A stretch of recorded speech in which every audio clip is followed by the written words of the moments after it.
Oh my God, you guys. Oh my God, thank you.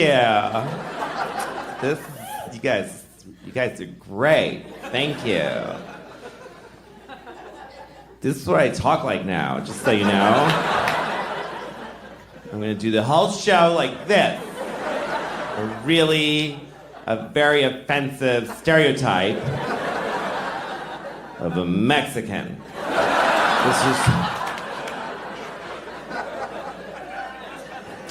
This is a Mexican at the border. Just let me in! Jesus! You guys are dicks in there anyway! Fuck you, America!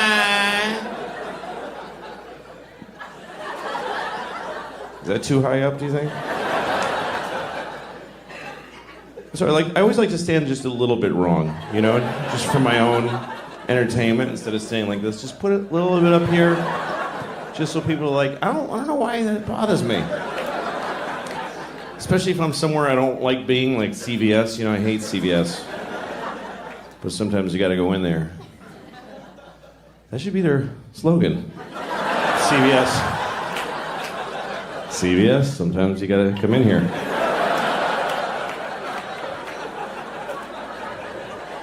Or else you gotta get your wart Band-Aids.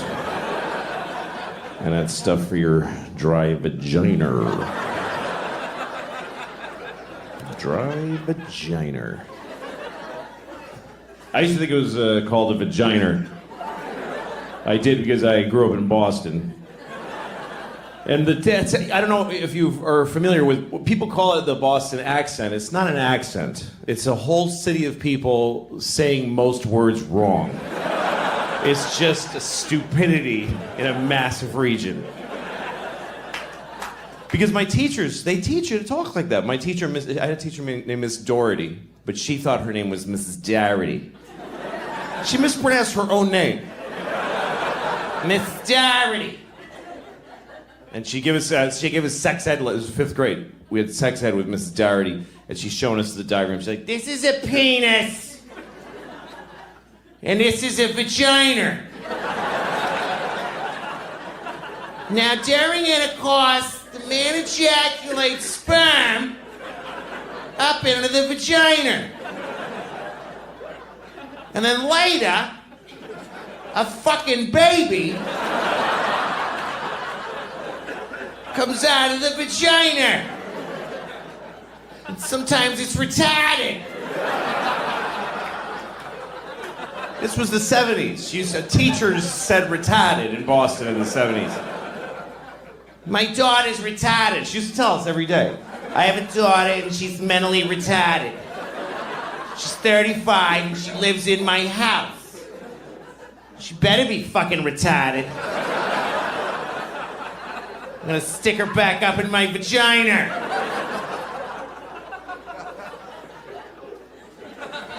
So I thought it was called a vagina until I was like 25. And I remember thinking it was like it's a vagina. It's like a thing that vagines, you know?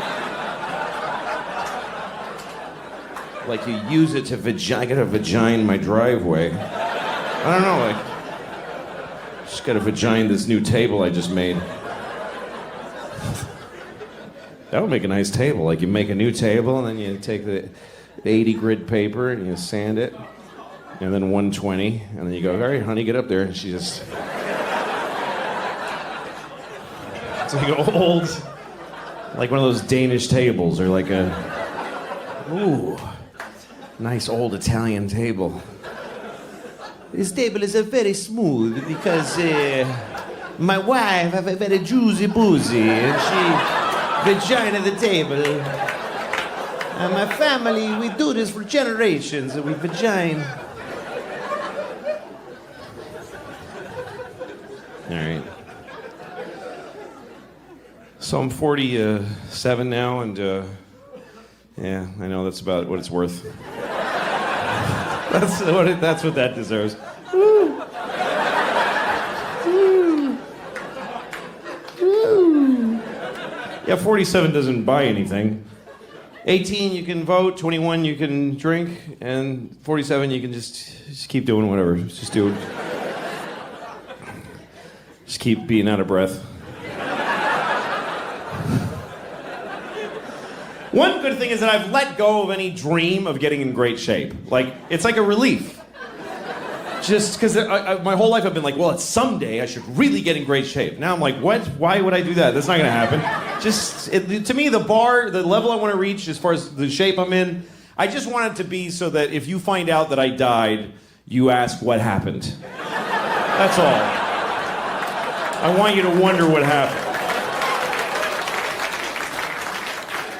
I don't want to be like, oh, he died? Oh, yeah, well, sure. Sure he did. Sure he did.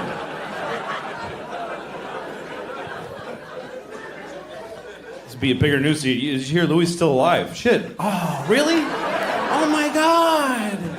Oh, my God. How? How? Something's changed when you get older. Like, I've reallocated some of the noises that I make. Like, the noise I used to make when I come is now the noise I make when I pee.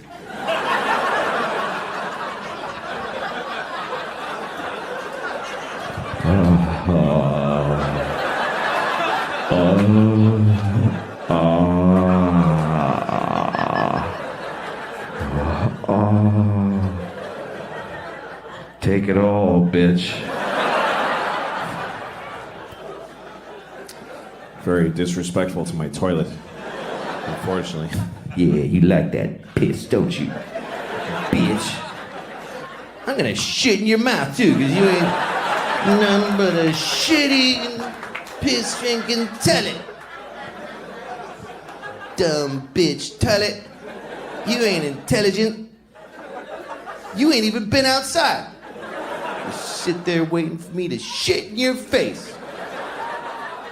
Got piss on your lips. You ain't even special. I pissed in 3 toilets today. You ain't shit. It's terrible. It's awful. But that's how my dad treated his toilet, so that's where I learned it.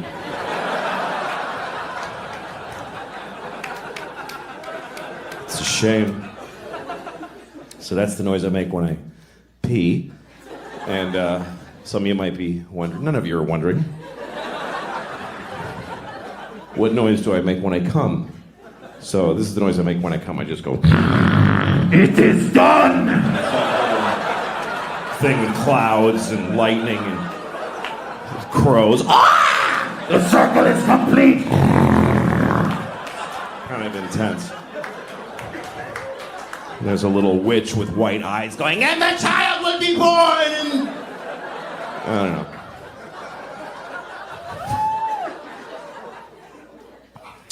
One time I was having sex with a woman. It was our first time having sex. Also turned out to be our last time.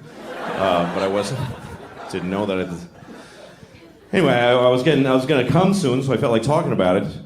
But I didn't know her very well. So it came out weird. I said, oh, I'm coming.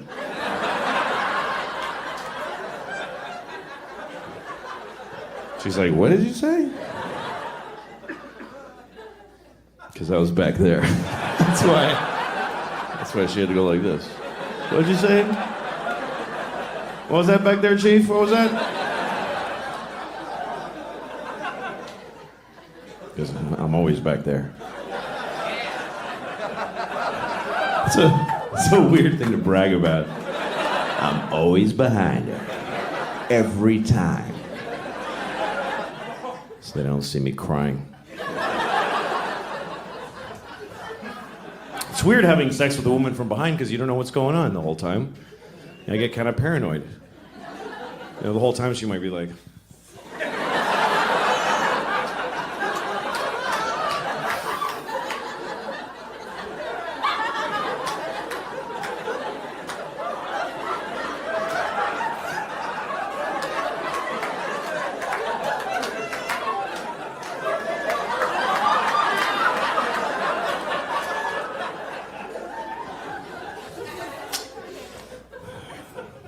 I was on the subway in New York. This isn't another sex story. This is a traveling story. Are you ready? So I'm on the subway, and I'm standing there. I wasn't holding anything, I just like to stand like this. I'm standing there. I walk around the city like this. Hi. So I'm standing there, and from behind me over here, I hear this. I hear, and I was like, ooh, okay. This is a crazy person. I mean, it's not a big surprise in New York. Then I heard it again. I was like, all right, I want to see the crazy person. Just want to take a look. So I look over, and it's not what I expected. It wasn't a big homeless guy with 2 sets of headphones that don't work or anything like that. It was a young woman. She looked like she was about 21. She's standing there. She's very kind of nice, properly dressed. She was very, like, Michigan-y or something. Very suburban-y, Michigan-y kind of thing. And she's standing there with a ponytail. And then all of a sudden she starts going like this. She goes, la la la la la la la. La la la la la la la. And I realized, oh, she's like a student, like a singing music student. And she's doing her vocal exercises on the subway. You know what? It wasn't charming or nice. It was arrogant and rude. Because she just had this look like, I'm so cool because I'm studying music in New York City. And I just do my thing right on the subway every day. La la la la la la la, everybody. La la la la la la la, tired nurse who just did a 14-hour shift.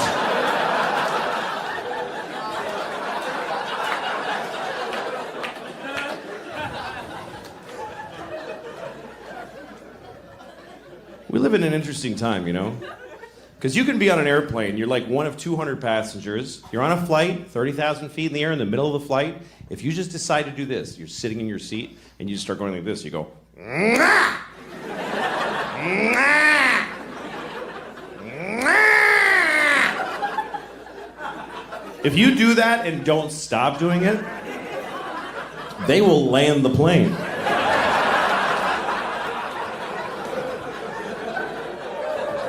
You can will a plane to the ground without a weapon or a threat. You don't even have to do that much. You could just sit there and just start going, down, down.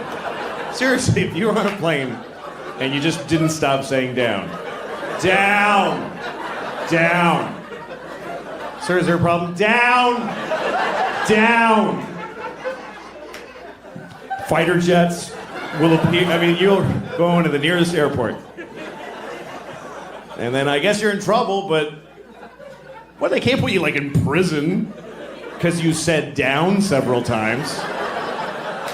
They'd like bother you. Why'd you do it? Are you a terrorist? Why'd you do it? I just didn't want to be up anymore. Just didn't like it. I mean, I just said the word of the where I wanted to be. You didn't have to do it. It's just a suggestion. Jesus Christ. I was on a plane once and there was 2 babies on the plane. And other people. It wasn't just me and 2 babies. That would be weird.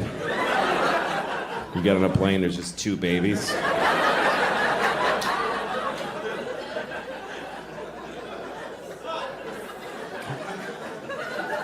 Come on, we're leaving soon.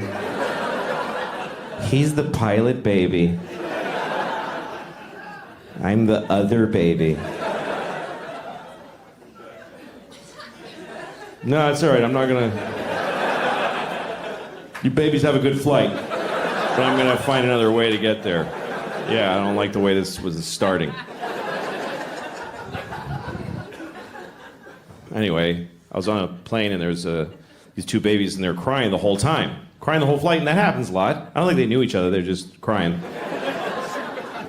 I've seen this on so many flights, I started to wonder, is there a reason for this? Is there like an actual reason why babies cry? So I looked it up. Turns out there's an actual reason why babies cry on airplanes, and it's because they're upset that gay people are getting married. Yeah.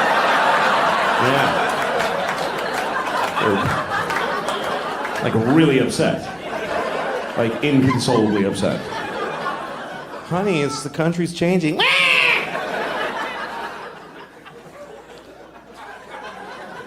And I don't agree with them. I think if people are in love, they should get married.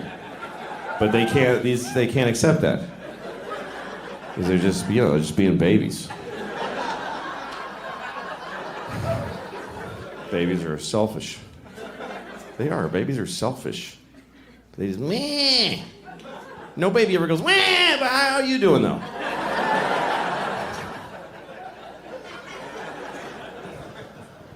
I have 2 daughters, and both of them at one time were babies, and I held them and they cried on planes. It's happened to me. I've had a baby on a plane. This is how selfish people are. When you're on a plane and you hear a baby crying, you think that's happening to you. You're like, oh, this is gonna ruin my flight. It's gonna ruin it. Well, look at the parent, because that person is holding a crying baby on a plane, which means they've been traveling with a baby all day, which means they have a baby. Okay? So their life isn't even good. They don't like anything. Their whole life is, Jesus. If there's any joy for them, it's that this is now bothering other people. Yeah, you listen to this shit now. Wah!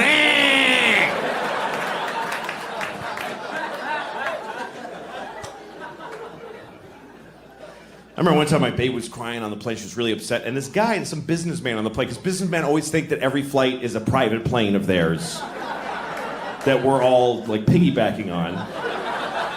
And this guy has this fucking newspaper, and he turns around to look at me and my baby, and he looks right at me. He doesn't kind of like go like this. He looks at me like, Like, could ya? Like, oh, I'm sorry, is this bothering you? Let me just...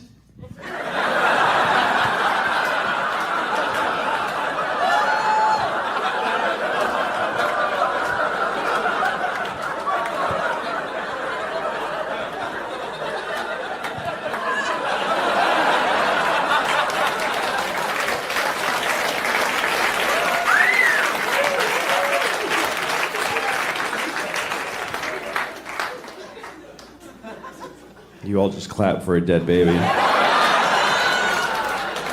applauded a dead baby. Yeah. I have 2 children, 9 and 12 years old, both girls.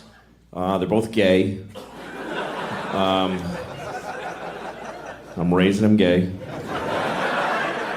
Most people raise their kids straight. I'm just gonna raise mine gay.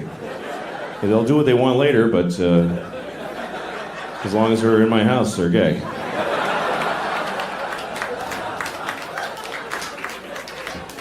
I tell them every day, you're gay, honey, good night. Go to bed. Brush your gay teeth, gay honey. Don't forget to be gay.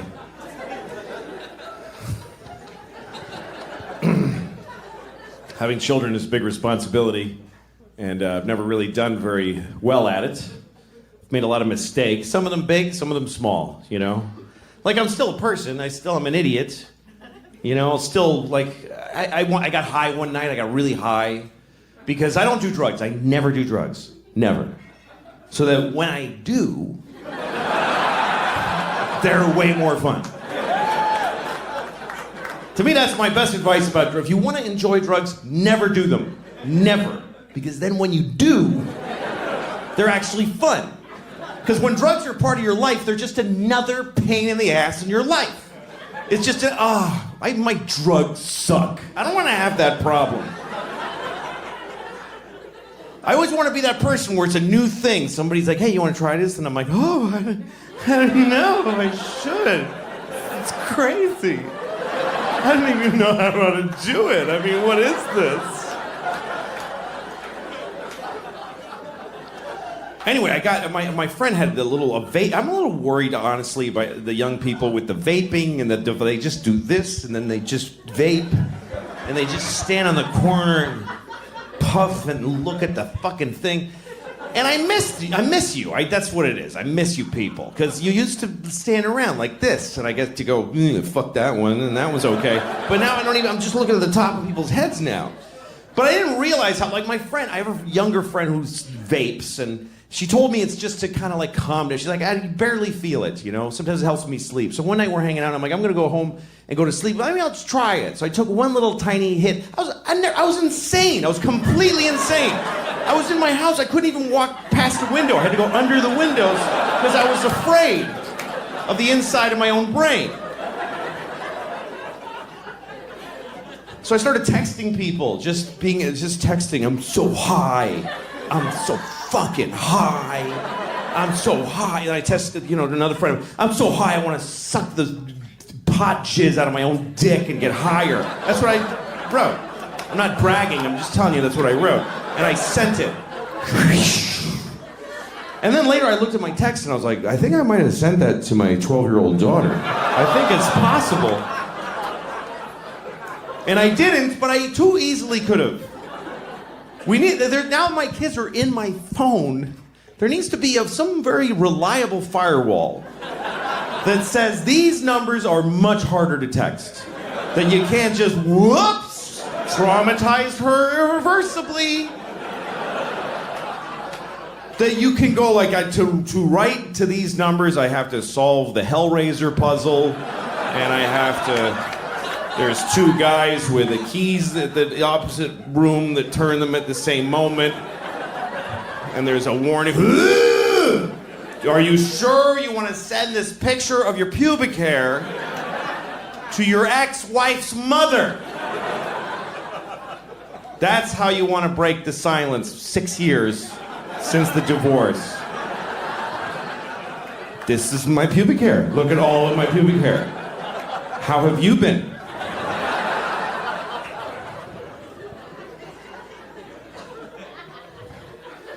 I try to be a good dad, but like the life just kind of takes off. Your kids start, they get their own ideas, and my 9-year-old, she's just figuring out about lying, and that's a tough thing. It's hard to roll that one back, because lying is pretty amazingly useful in life. It's like, how do you tell a kid not to use a thing that just solves every possible problem, like magic? How do you? Because that's why kids lie, because they're in trouble. They lie because they're in more trouble than they can take. Because kids, when a 9-year-old lies, it's not for some weird Machiavellian, Do you know what my teacher said about you? It's interesting. They don't just make shit up. They lie because they're in trouble. And it's more than they can, because trouble is too much for a kid. Trouble, for grown-ups, we can take trouble. We don't care, we just go, oh, I'm sorry. Am I in trouble? Whoops. We don't care. But to a little kid, trouble is like this horrible, did you take the chocolates?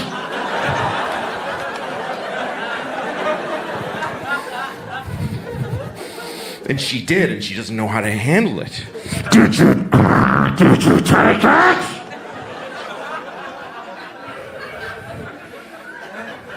No. Well, all right then, have a nice day.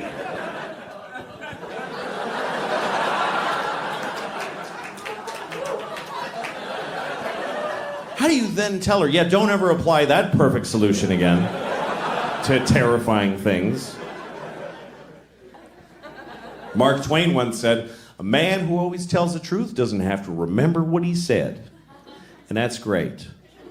But Mark Twain also said there once was a big black guy named Nigger Jim. So, I don't know if 100% of the things he said were perfectly awesome.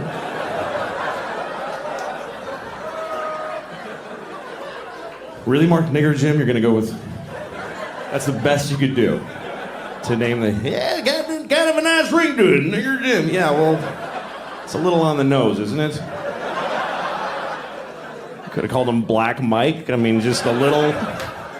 Take it down one notch of the. Thanks for that, Mark.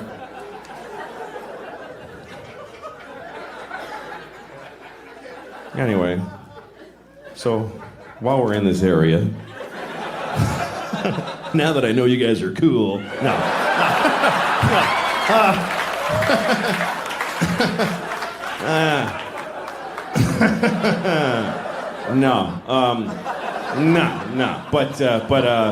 but This is a story that takes place. I'm going to tell you the story. It's kind of a messy story. It takes place over a lot of years because it started with my friend Mike, who told me this story. This happened to him back in the 90s. He was going home for Christmas, and he lives in Connecticut. He grew up in Connecticut in some shitty shit town in shitty Connecticut. And he didn't like going home. He's one of those people, he came from a place, doesn't like it anymore. And he goes back, he doesn't know how to handle his family, you know? And he came from a family of white racists, and he doesn't like going home. But it's still home. So he went home for Christmas one year, and everybody's hanging out during the day, talking, having lunch. And his father and his brother both work at this factory, and his brother's grousing about his day at work. And he goes, yeah, and then this fucking nigger fell asleep with the forklift. And then my friend Mike heard that, and he went, oh, God, why am I part of this people? I hate this. And he felt bad. And then that night, he's in the kitchen, and he's having a warm milk or whatever. And I don't know why that's funny, but what that says about him. Yeah, because he's a pussy. No. He's just sort of having some time to himself, and his cousin comes downstairs. We're staying, and his cousin, he likes his cousin. That's the one person he always felt connected with. And his cousin's like, what's wrong, man?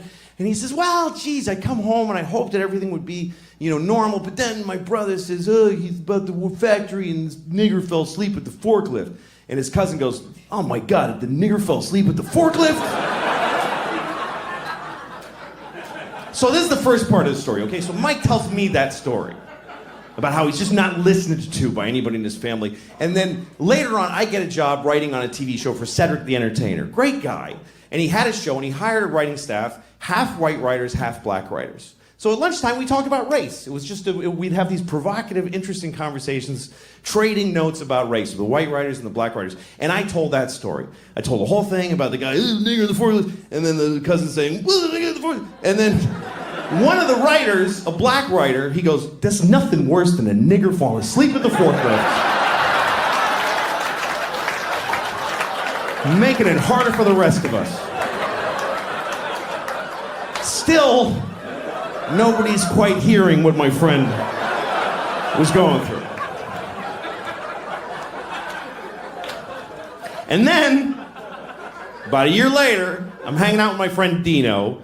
Dino's Greek. He has no dog in the race. He doesn't care either way.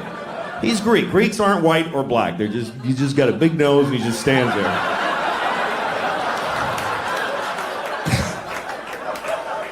I told Dino the whole story. I told him about the guy, the forklift, and then the black, and then Dino says, how do you fall asleep at a forklift?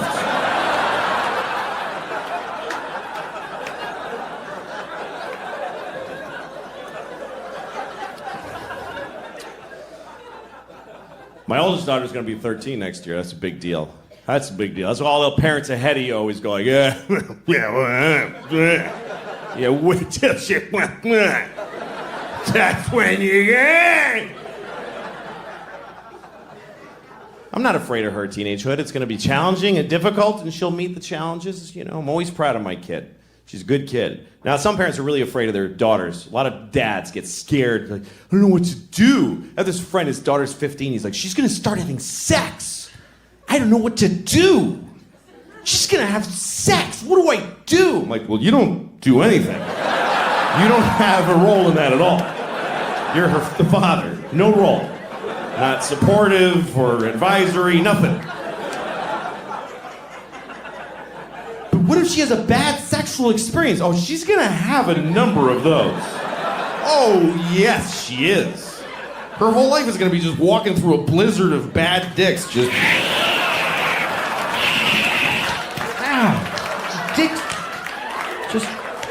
Jesus. That was a big one. Holy fuck, I'm just trying to get to work.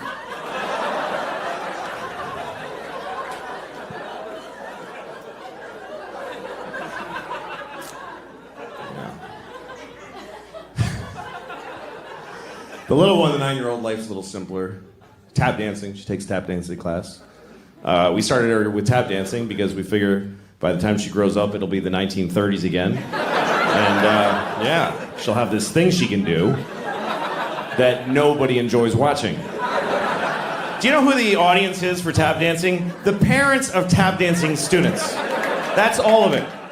Because we all have to go to the show at the end of the tap dancing semester. And they have a big theater show, and all the kids get up there. They all tap dance in groups of threes. There's about 6,000 kids.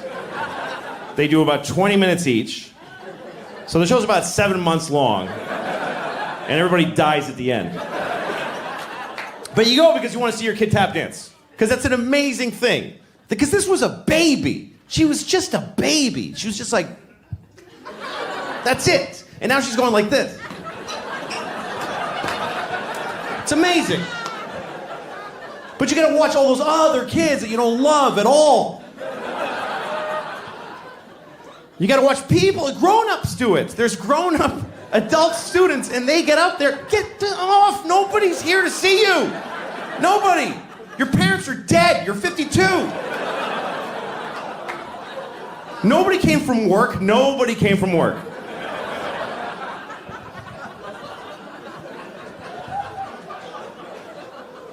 I take her every Thursday to tap dancing. And we go up to the school, and she puts on her tap shoes, and she goes in the room. I don't go in there, and she tap dances, and I wait outside. Because it's 40 minutes. It's not enough time to go anywhere. So I just sit there and listen to... And she comes out, I'm tired of this. I don't want to go anymore. Good, don't. I don't want to bring you. Quit. Quit.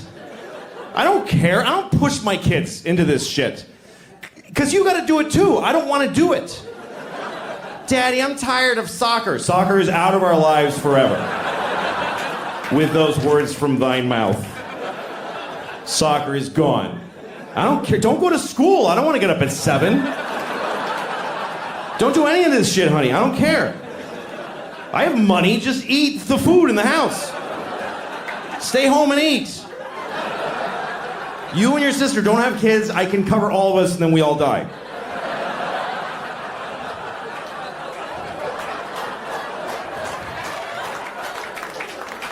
That's my goal. I want to make enough money that we can just lock the door and eat the food. That's it. Daddy, what are we doing today? Go to the food room and pick something out and go to bed. That's all that's required of you. People overthink this life shit. People get all knotted up. I don't know what to do with my life. Like, I don't know, like, what I should be, or, like, I don't know. It's like, what should I, like, do with my life? Just get food, put it in here. Put food in here. That's it. Put food in here. Walk around and look for food. And anytime you see any food, put it in here. Just take it and put it in here. Later, when you feel pressure, shit out the shit in there. That's it. If anybody tries to stop you from doing either of those, murder them.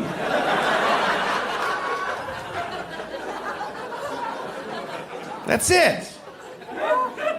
Doesn't have to be more complicated. Do it till you're died, till you're dead, till you're dead, died, dead. I don't know how long I'm gonna live, I have no idea. You don't really ever get to find out. You never get to go, okay, I'm dead, so 80.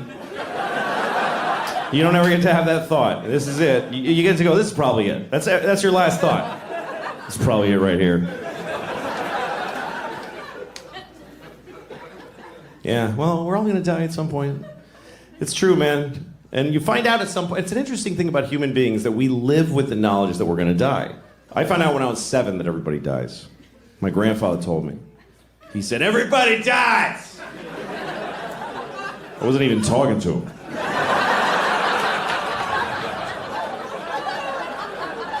I was just trying to blow out the candles.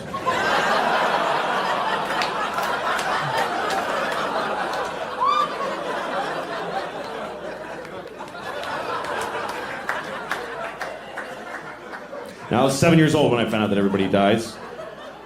And I was excited. Not because everybody dies, but because I knew it. I was excited because I knew I was young to know that everybody dies. I knew that most of my friends didn't know, and I thought, I want to tell them. I want to be the one that tells everybody. I especially wanted to tell Benji, this kid across the street from me. There's this kid, Benji. He wasn't my friend. I was 7 and he was 6, but if I ever came out in my front yard, he would come out and I'd be like, oh, here he comes. Just hated him. Hated him. First person I ever hated. Like visceral hate. To me, he was a piece of shit cocksucker asshole. That's what he was to me. And I didn't even know any of those words. I just had that like as a raw feeling with no way to say it. I was too young for the feeling that I had. And then I heard somebody say, piece of shit, cocksucker, asshole. I was like, Dad, yes, thank you. That's what that, yes. That's how, yes. Anyway, one day I was in my front yard and piece of shit Benji comes across. And he says, I got a new bike, or something like that. And I was like, you're gonna die someday.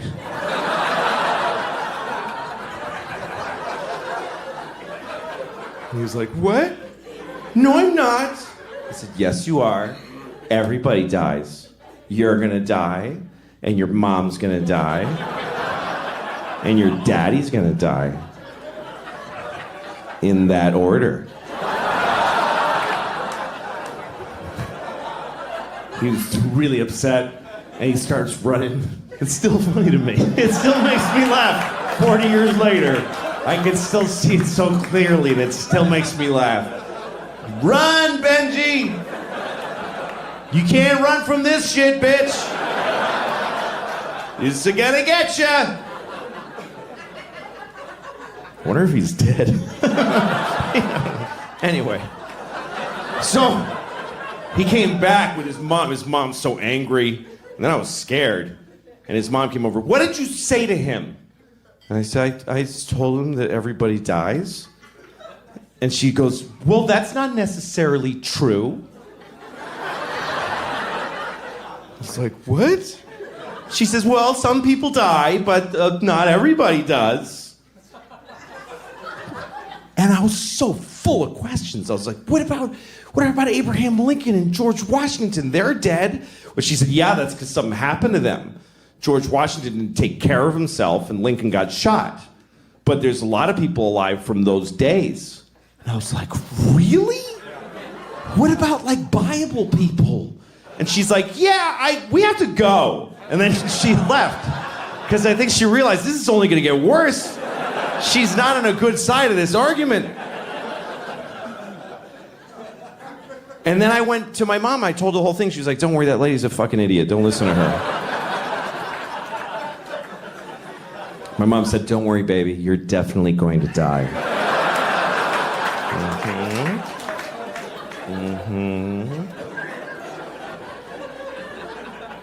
People from the Bible. I wonder if people in the Bible knew they were going to be in the Bible. Like, guys, this is totally going to be in the Bible. You guys are going to get in the Bible, everybody. I'm going to get my roots done so I look good for the Bible.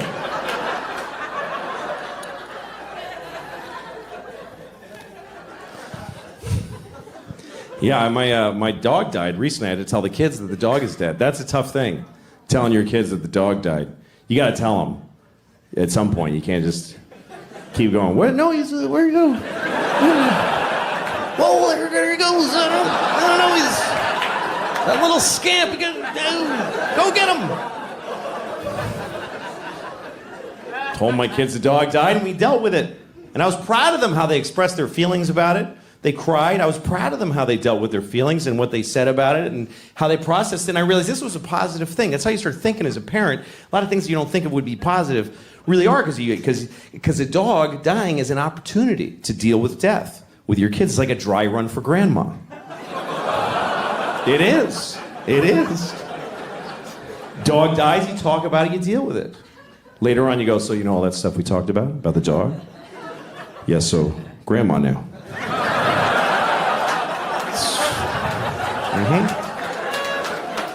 All the same stuff. That's right. All right, go brush your teeth.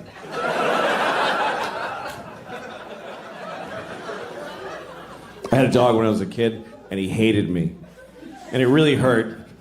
It's a true story. My dog hated me. And I wanted a dog so bad. I was like 10 years old. I used to beg my mother for a dog. And she just would say, like, you had one when you were a baby and it died. It's fine. But finally, she said, you can have a dog if you keep your room clean for a month. And I was so excited because I was like, I'm getting a dog. I told all my friends, I'm gonna get a dog. All I have to do is keep my room clean for a month. I lasted about a week and it just went to shit. I couldn't do it. And I tried like 3-4 days. I couldn't do it. And I got so depressed. I was like, I'm 10 and I already know my life is gonna be shit because I can't do anything. And finally my mom was like, well, get the dog. You're bumming everybody out. So she got us a dog. And the dog looked at me and he hated me on sight. And I worked hard to take care of this dog. I was kind to him and he still hated me, which hurt. That's why it hurt. Because he must have just hated like who I am inside. You could tell how he felt because he was very expressive. He was a terrier, you know, so he had eyebrows. Like I'd walk in the room and he'd go like, oh fuck, I can't. And he would just leave.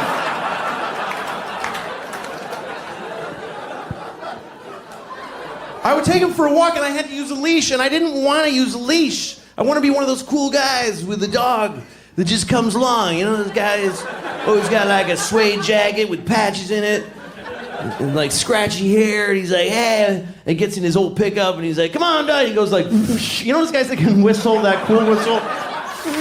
Whatever. Woo! And the dog jumps in the back and they both get laid somewhere because they're both so cool. That's what I wanted.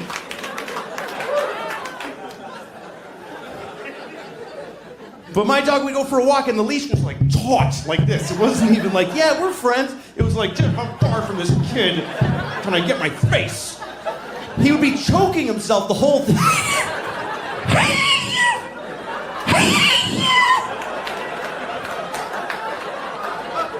And if I ever like slipped and dropped the leash, he was like, I'm not your dog. He would just run.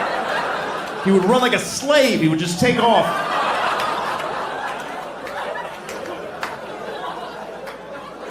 That's how he ran. It's an apt description. That's how he ran. He didn't run like a deer. This is how deer ran. He ran like this.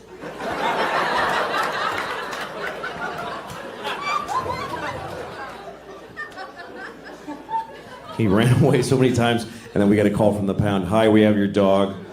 And you could hear my dog in the background like, don't. Seriously? I told you I don't want to. I've never been a big animal person. Some animals I hate. Bats, I think bats are just disgusting. I hate bats. It's a rat with leather wings. You ever seen one and they like look around? It's like somebody, you know, they have a face. It's disgusting. Hate bats. And I'm sure there's a whole thing of, oh, did you know that bats make all the French toast in the world or whatever? I don't care. Hate them.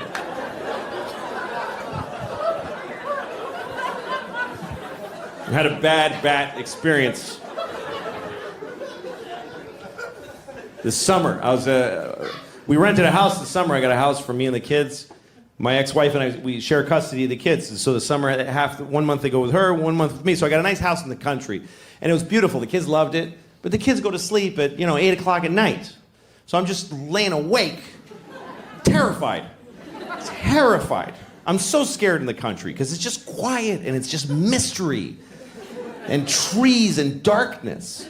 I live in New York City. I feel perfectly safe there. I'm surrounded by murderers and child molesters and Jews. All right. I mean, there are there's a bunch of those. But so one night I'm in the country house and I'm just laying awake, just begging for the fucking sun to come up so I can sleep through my days with the kids. And I'm laying awake, and my bedroom's above the kitchen, and I hear this. I swear to God, I heard this sound. I heard, what are you thinking? I heard that, like clear as a bell. And immediately my heart is pounding. I'm like, I'm going to have a heart attack right now. Because there is a witch in the kitchen. First of all, there are witches. I have no doubt in that moment. There's witches. That's how easy it was to flip me over. There are witches. And there's one in the kitchen. And I gotta go down there. I can't just, they like kids. She'll get the kids. So I go downstairs, I'm terrified. And I'm standing outside the kitchen door like this for like an hour. Too scared to go in until a little bit of logic seeped in and told me even if there is a witch in there, she wouldn't just make a noise and then just stand there for like an hour. So I go in, there's nobody in the kitchen. And then I hear the noise again, and it was the dishwasher. The dishwasher has weird tubes, and when the soap goes through them, it's kind of vocal. I don't know why, but it goes. It was the weirdest thing to watch my dishwasher do it. I was like, all right, it's cool, I'm fine, there's no witches. I'm about to go upstairs, and a bat, a fucking asshole bat, picked that, he's like, and he just flew right by my head like this, and I went, ah! I just fell on the floor. Ah! And I crawl into the closet, I close the door, and I call 911 right away. I don't know if you ever called 911 and you don't realize till they answer how you shouldn't be calling 911. 911, tell us your emergency. Hi, I'm sorry. I'm very sorry to be bothering you. This doesn't qualify. The lady's like, sir, what's the problem? I said, there's a bat in my house. And I don't like it. She was nice to me, because it's country 911. If you call 911 in New York City, there's a bat in my house, they'll be like, sir, we'll send a car right over to shoot you in the face. But she was nice. She's like, sir, we understand.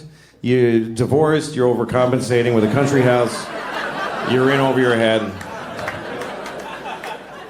She said, call this guy. She gave me a number. She said, call this guy. He's a guy who takes care of bats. He's a man whose bats are his focus. Felt like she was doing a lot of work to not say Batman. Like she was kind of going around. He's a male human who bats are his... I'm not gonna say Batman, I don't wanna say it. So I call the Batman, and he comes over, and I'm in the closet looking through the crack, and the bat is on the ceiling, hanging upside down, and he's just looking around. It's the most disgusting thing. And so finally there's a knock at my door, and I crawl to the door, and I open it, and he's like, hello. And he says, where's the bat? And I'm like, so the guy walks over, and he just takes the bat. That's it. He just took it. He's like, all right. Like, yeah, you pretty much nailed it. That's amazing. It's like I called somebody and said, help, there's a box of tissues on my table.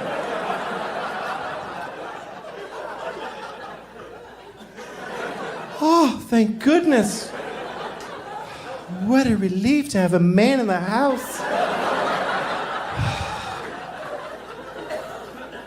Would you like some sweet tea? Wasn't expecting company. Oh, my robe fell open. He saw my breasts. Ooh, what do we do now, Mr. Batman?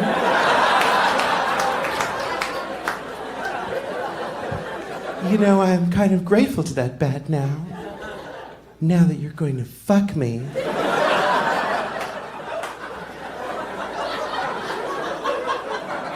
You're not? Well, all right, you can go then. I can't get out of it. I'm sorry. All right. I just like to keep doing that till the laughter stops. I'm just like, fuck, this is getting upsetting. What if I just did that for like 40 minutes?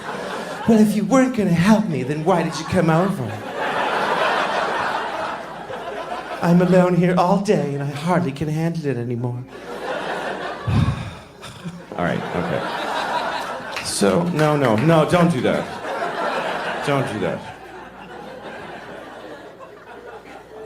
I was I was in New York one time. I was on the subway platform, and I saw two rats, and they were fucking. And I never saw that before. I'm like, oh shit, there's two rats fucking right there. And so I watched them. Because you can watch rats fuck. It's not a big deal. You don't have to go like...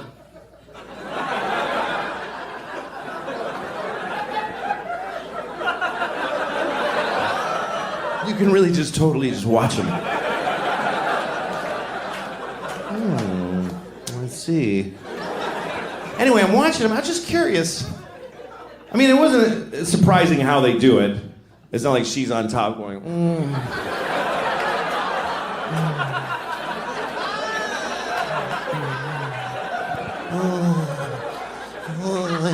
Thank you. I love it. I love it.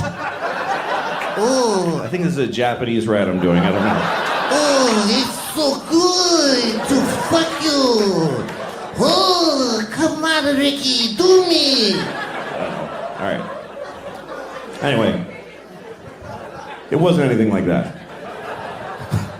It was a pretty standard rat fuck. Just, he's on top, kind of smushing her into the pavement. And she's like... And I'm watching him. I didn't like miss my train, just while I was there. Because I was curious. That didn't turn me on, I was just curious.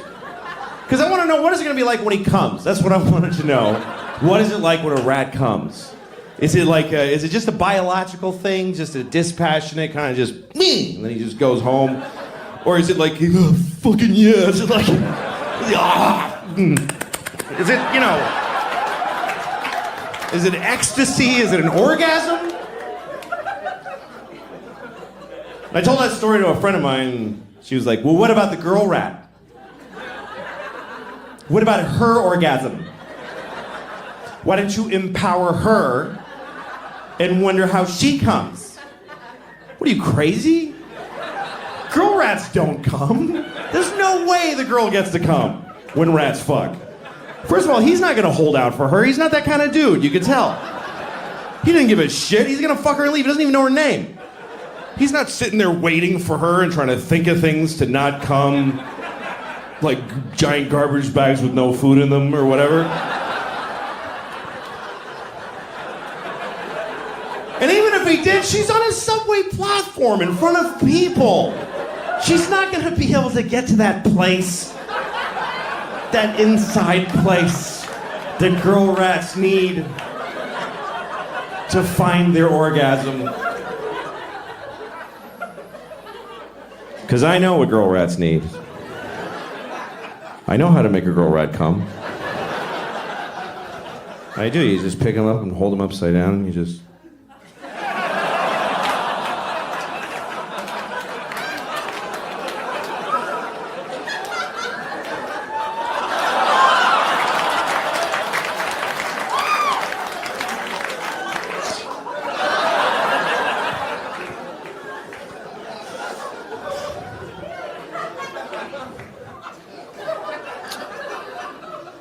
Just to be clear what I was doing there, I just want to make sure you know, I spit in her mouth while I played with her little asshole. Don't judge her, that's what she likes. I did it for her.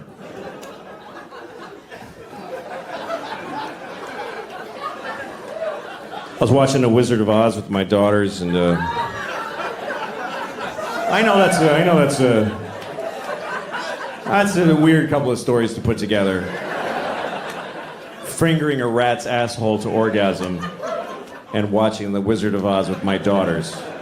But they happen to have happened one right after the other. Most things that I do right after I made a rat come. That's what I do at night. It's the only way I try to help. All right. So, let me just tell you this first. I was I was at a place to eat dinner in New York, and I heard these two women talking, and one of them is talking about the guy she's dating. They were about 21 years old, like NYU students. And so she's talking about it. You know, a lot of times I'll hear this, a woman talking about the guy she's dating, and she runs down the stuff that's not satisfying. The things she doesn't like. She's like, he's just, you know, I text him, and he like doesn't like respond right away, and then when he does, it's like, whatever. So that's weird. And then like I saw him, and he's just being weird, and so then he like calls me. He's like, "I'm sorry, I'm weird because it's like weird right now." And I was like, "Whatever, it's just weird." And then I'm listening because I want to know what is her friend gonna say. I want to know what kind of friend she has, you know. And her friend just says, "He's a piece of shit. He's a piece of shit. He's not good enough for you because you're amazing. You're amazing. So he just can't handle how amazing you are." And I remember thinking, that is a shitty friend. That's not a good friend. That is not a good way to approach life. I'm amazing. And anybody who doesn't text me back just can't handle how amazing I am. I mean, she's a student. She's not Nelson Mandela. She's in college. I'm sure she's fine, but you're amazing the way you take classes. What is so amazing? She's kind of boring, he's kind of a douche. It's fine. They're fine. You need to know that you're boring a little bit. It's important. Self-love is a good thing, but self-awareness is more important. You need to once in a while go, oh, I'm kind of an asshole. You have to have that thought once in a while, or you're a psychopath. You know, like when you say to a friend of yours, you're being an asshole, and they're like, no, I'm not. Well, it's not up to you if you're an asshole or not. That's up to everybody else. You don't get to say no to that. You're an asshole. No, I'm not. Oh, sorry. I thought, okay, I'm glad I checked. I guess you're not. If somebody tells you you're an asshole, you should go, oh, shit. All right, what happened? How did I get here? It's like somebody saying, you know, you got something on your face. No, I don't. It's like America. I feel like America is like the world's worst girlfriend. America is like a terrible girlfriend to the rest of the world. Because when somebody hurts America, she remembers it forever. But if she does anything bad, it's like, what? I didn't do anything. America, why do you keep bombing those people in Yemen and all these? It's 9/11, okay? 9/11. Shut up, assholes. Okay, well, you killed hundreds of thousands of people, so I think, yeah, now, but 9/11. Fuck you. You didn't understand. Yeah, but you're torturing people. It wasn't even torture. Oh my God. He's such a baby. I didn't even do anything to him. And I'm saying this about women because I'm a guy. Women might say this about that. This is what guys like. That's just what it's like, you know, because I think racism and sexism are very different. To me, racism is just a mistake. It's like just an error. It doesn't really make any sense. We could just do away with it. But sexism isn't going anywhere. Because sexism is way deep the fuck down inside. So it's just the way we feel about each other. So, women! Women!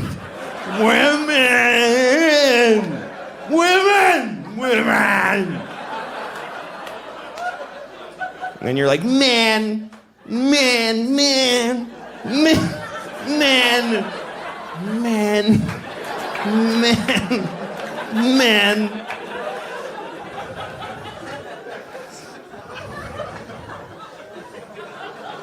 Anyway, so I'm watching The Wizard of Oz with my daughters. Is that enough of a palate cleanser? All right. I'm watching The Wizard of Oz.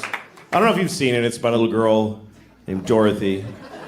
A very sweet little girl, played by an alcoholic older lady who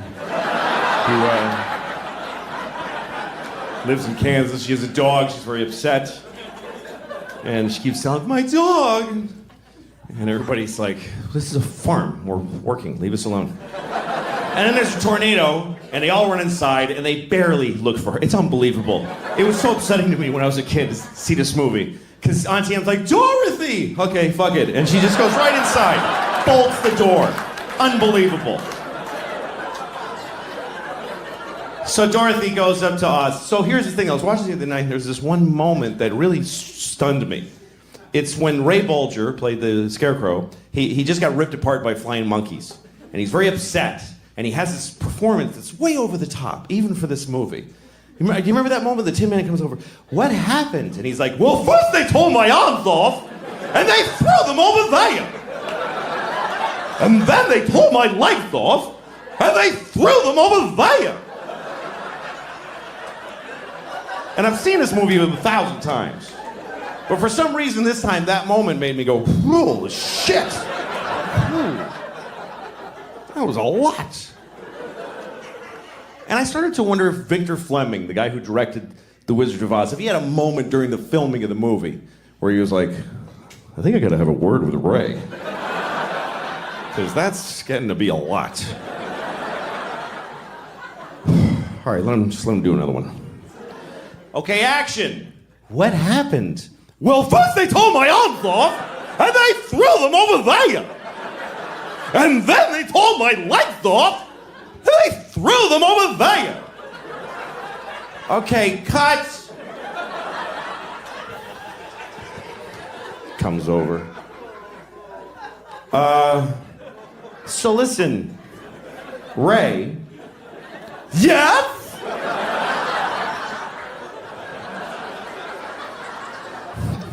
Nah, you're fine. You guys have been great. Thanks a lot for coming. I hope you enjoyed it. Thank you very much. Thank you. Thank you.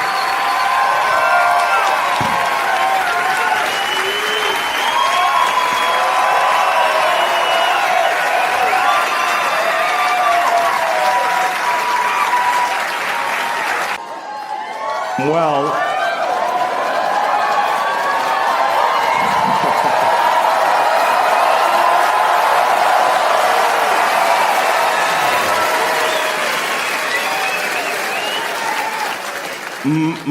my favorite sex position.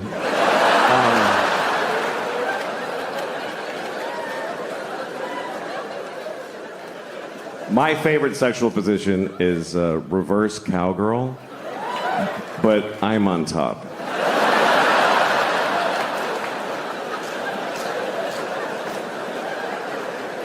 Are you picturing it? It's good. It's really good. Nobody gets pregnant. It's a lot of fun. I'm trying to learn things about myself. I got a scale for my bathroom. I'm not trying to lose weight, I'm just interested in the data. And I did learn something. I learned this because I weigh myself every night before I go to bed. And then I also weigh myself in the morning when I get up. And here's what I learned. I weigh 2 pounds less every morning than when I went to bed. And I found out why. It's because I shit in my bed every night. I do. I take a full 2-pound dump in bed. And then I turn out the lights and I go to sleep. Because I don't want to sleep alone. Your needs change when you get older. At my age, a big pile of shit's as good as anybody.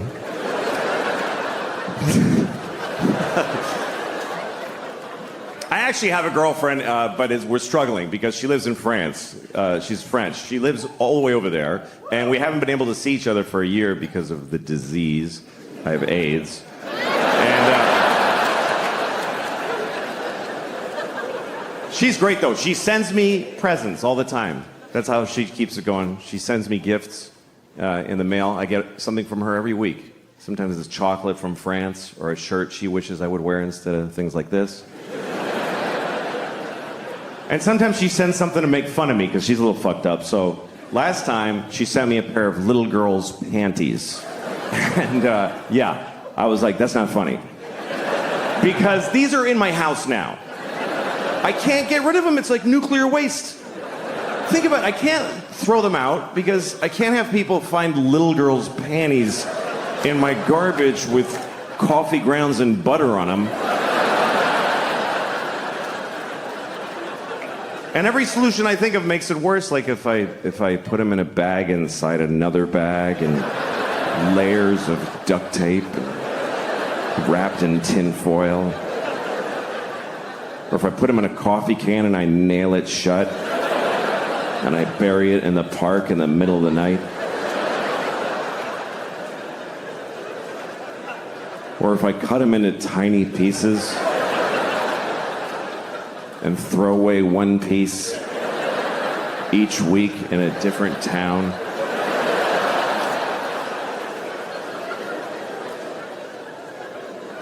My friend tried to help me. He's like, why don't you just burn them? I'm like, do you understand? Even if there's a 1 in a million chance I get caught burning little girls' panties.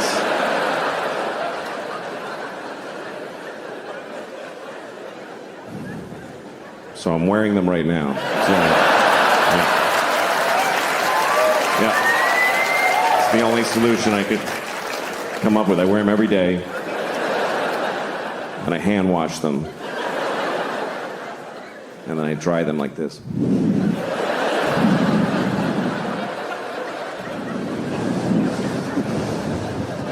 Just right on the little strawberries.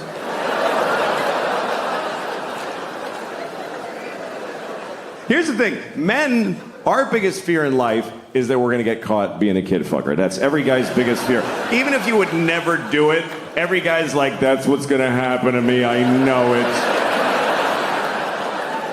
It's like being afraid of sharks when you live in the desert. Like, I don't go to the ocean, but it's gonna happen.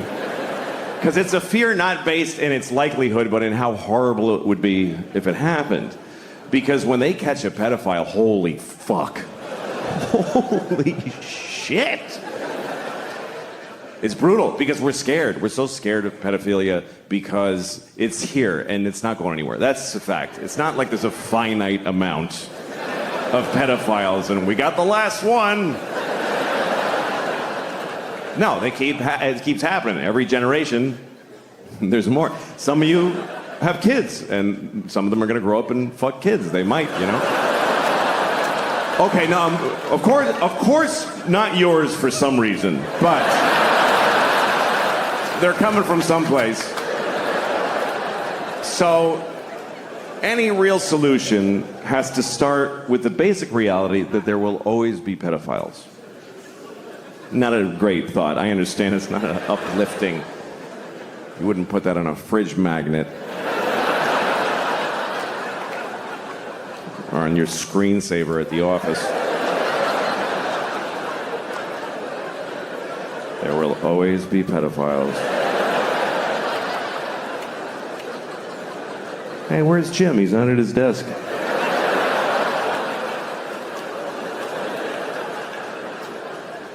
We do. We have to start with that reality because our solutions that we have so far don't really work. Here's our current solution to pedophilia. We wait till somebody fucks about 10,000 kids, and then we go, all right, you better cut that out. That's pretty much it. There's no measures for preventing it. None. We have no policy to prevent pedophilia. We're not even just like a street sign.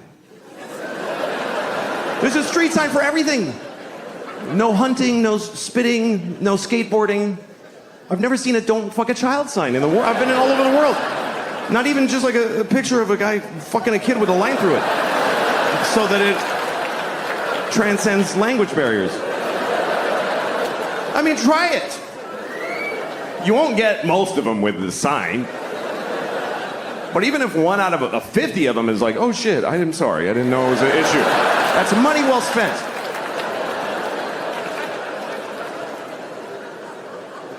There's things that might work and we don't even try them. Like, is anybody working on very realistic child sex dolls? Okay, then let them fuck your kids forever. If that's better? I'm so sorry for suggesting something that might actually work. Oh no. Let them fuck both my sons, but don't make a doll. That would be distasteful.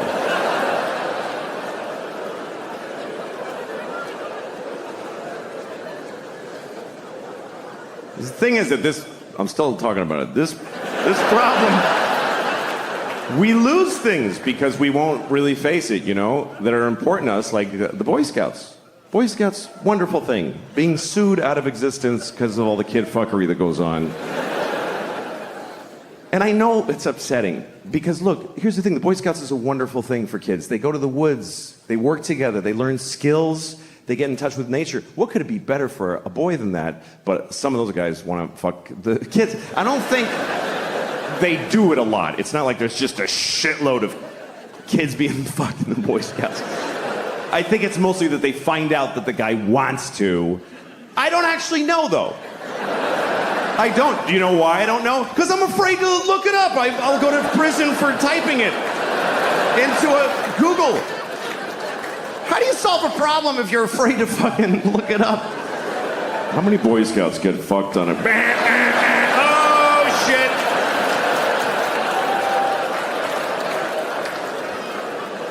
Every time I move, I gotta tell my neighbors that I looked that up.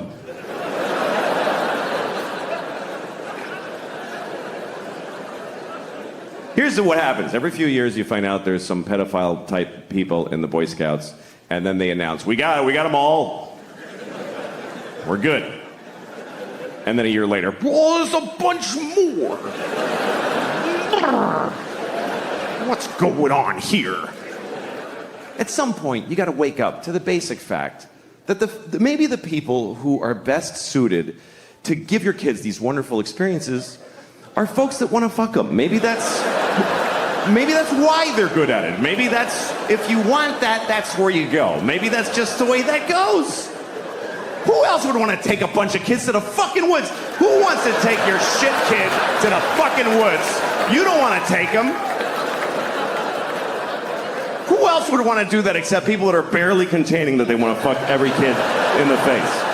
That's why they're good at it. That's what makes them good at it. I'm not saying that all Scoutmasters are pedophiles. I might be saying that the best ones are. I might be saying that. That sounds right. So I don't know. You have to lose the whole thing. Just tell your kids. Some of those guys want to fuck you. Just be careful. Have a good time. Take the contribution from where it comes. Michael Jackson, wonderful music. Blessed us with wonderful music. Did some other things too. What's worse? A pedophile who makes beautiful music or one that doesn't? This is the choices. No pedophiles is not on the menu.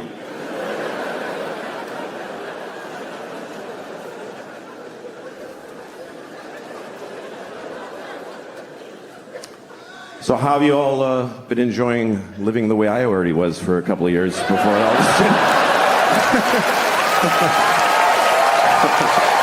Welcome to my life. Can't work, can't go outside, can't show your face, gotta wash your groceries.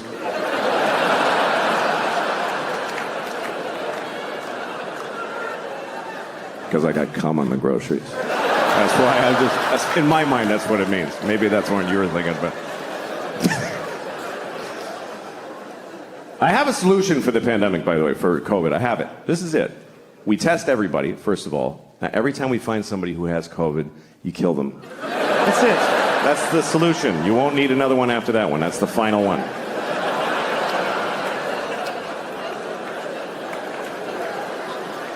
It's been pretty amazing to be alive during this thing, during COVID, because you're not going to see this again. And wow, did we learn some shit. That's really the things that teach you in life are things you never would have chosen to do for yourself.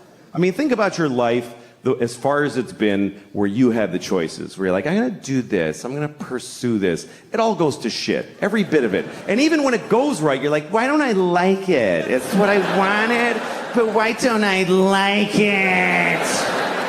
Because it's your choice, and your choices are based on fear and fucking just thin, stupid, shitty hopes. But when life just kicks you in the balls and you're like, oh, fuck, everything's different now, and it shows you shit you wouldn't have looked at otherwise. That's the great joy in it. And what I thought was really interesting about COVID, and still is that it's the first thing I've seen where everyone on Earth had the same problem. Every human being on Earth had the same problem. We never had that before. That's why we don't give a shit about each other. Because you read like, oh, there's floods in Houston. You're like, fucking water. What is it? What's your problem? Floods. What is that? Just walk like this. What, you can't handle some water? My basement floods. What the fuck? Who gives a shit? Like, he's on a canoe in the street. That looks like fun. Why is that an issue? There's fires in California. Blow it out. You fucking blow out a fire? Get the water from Houston and dump it on California. Fucking deal with it. But we all had the same problem. Every person from Zimbabwe to Tokyo to Newark to Honolulu, everybody was doing the same dumb shit. Every person had the same stupid fucking moment at the same, just trying to get the mask out of the well of your car door. I gotta go in Walgreens. Where's my